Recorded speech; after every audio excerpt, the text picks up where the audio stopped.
আমার ভগ্নিপতি সিরাজুলের বাড়ি রাধা কৃষ্ণপুরে, আর পদ্মা দেখার জন্য চলে গেলাম শুক্রবারে ভোরে। বোনের হাতের রান্না খেয়ে গেলাম পদ্মার ধারে, আর ফুচকা নিয়ে ছেলে মেয়ে এদিক ওদিক ঘোরে। পদ্মা কোথায় ছিল কোথায় যাবে নেই খোয় আমার জানা, পদ্মা কোথায় ছিল কোথায় যাবে নেই খোয় আমার জানা। আর পদ্মার গর্ভে তারানগর রাধা কৃষ্ণপুর গ্রামখানা। আমার প্রধান শিক্ষক ইয়াসিন আলীর বাড়ি ছিল রামনগরে, আর পদ্মার ভাঙন দেখে চলে গেছে জঙ্গিপুর শহরে। রঘুনাথগঞ্জের এলাকা রাধা কৃষ্ণপুরে এমএলএ এমপি দিয়েছে খাবার ভোরে ও দুপুরে।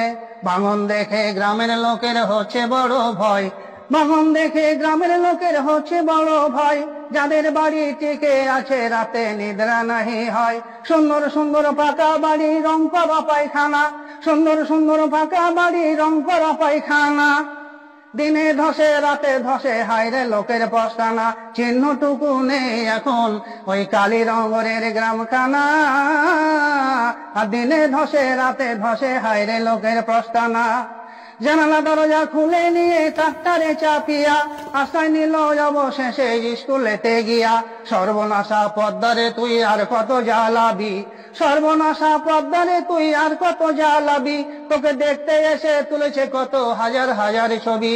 ভাঙনের ছবি দেখে দিনে রাতে বড় মোবাইলে, ভাঙন দেখতে আসে কত গ্রামের ছেলে পিলে। দান বক্সে দান করে 5, 10, 20, সেই টাকাতে কিনে দেয় ডিম আলু মুড়ি। এক গ্রামেতে বাস করিত হিন্দু মুসলমান, সরকার তাদের খাসের জমি করবে নাকি দান।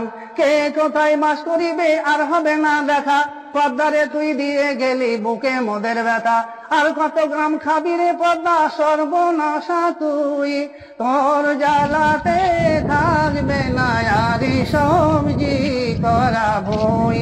পদ্মা বলে গোলে গোলকিপার না থাকিলে, সহজে বল জালে যাই রে চলে।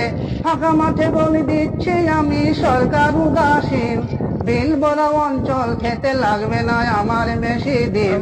সরকার বাহাদুরের কাছে জনগণের আবেদন, পাথর দ্বারা বানাইবে পদ্মার ভাঙন। খাসের জমি দিয়ে করবে তাদের পুনর্বাসন। মই অঞ্চলের মধ্যে বাস 6 গ্রাম, 60 বছর বয়স আমার ইসমাইল নাম। এখান থেকে আপনার পরিচয়? আমার পরিচয়, আমার বাড়ি ছাইতনি মই অঞ্চলের মধ্যে, লালগোলা ব্লক, জেলা মুর্শিদাবাদ, রাজ্য পশ্চিমবাংলা, রাষ্ট্র ভারতবর্ষ। এই তো পরিচয়।